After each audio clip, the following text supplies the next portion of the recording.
Welcome to the jungle, guys. It's your man Lance, and it feels like an absolute age since we've done a video. So we've gotten back from doing shows all over the place. We did the Newcastle Festival, absolutely amazing. Insert clip now. People touching the most venomous snake in the whole of Africa.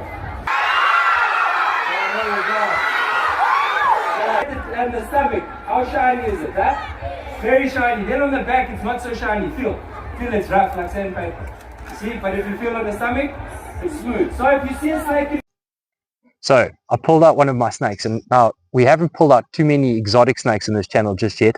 It's always been the indigenous South African snakes, and I'm wobbling a bit. Don't want to make it look like the snake has got Alzheimer's. So I pulled out this snake because, number one, it's quite a special snake to me. And the story I'm going to tell you maybe doesn't sound so special. In fact, it actually sounds a little bit idiotic. But it's a story that helped me try and maintain safety and take the right precautions when I'm working with snakes. So this is, of course, the Purple Mangrove Viper. Okay.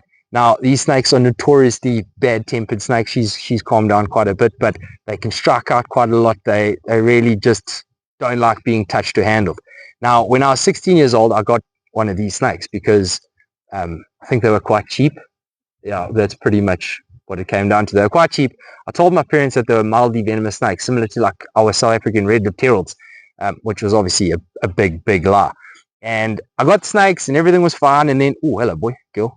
And then the snakes, my cousin came down and I wanted to show off with him. And I'd been watching a whole bunch of Steve Irwin stuff. And where I grew up, you find a lot of night adders. So night adders are a frog-feeding viper. They've got still hinged fangs, but they're quite short and they stay quite far in the front of the mouth. So they're quite easy to neck and give you a little bit of room for error. So I'd necked a couple night adders and I thought, this is easy, I can do it.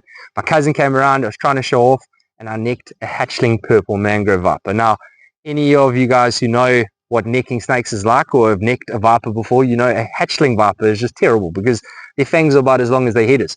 So anyway, I tried to do it, I didn't do it right, I got bitten, and then I was like, oh damn, what do we do? So I phoned the hospital first because I thought that would be easier than phoning my parents.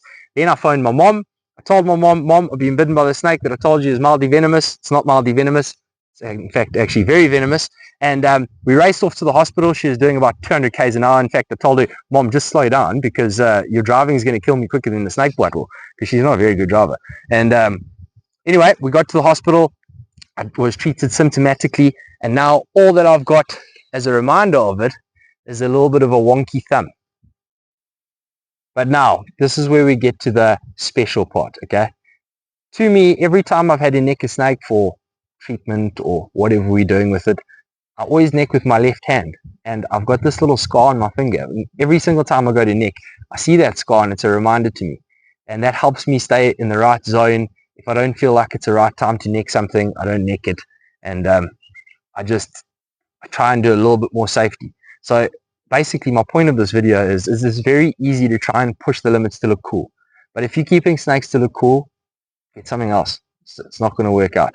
So try and always maintain that this is a very dangerous animal. And even though we see something on TV or you see myself on YouTube doing silly things with snakes or necking them or anything like that, don't ever try it at home. It's not worth it, because one little mistake, it's like, I suppose, getting arrested by the police. You can't say to the policeman, oh, I'm sorry.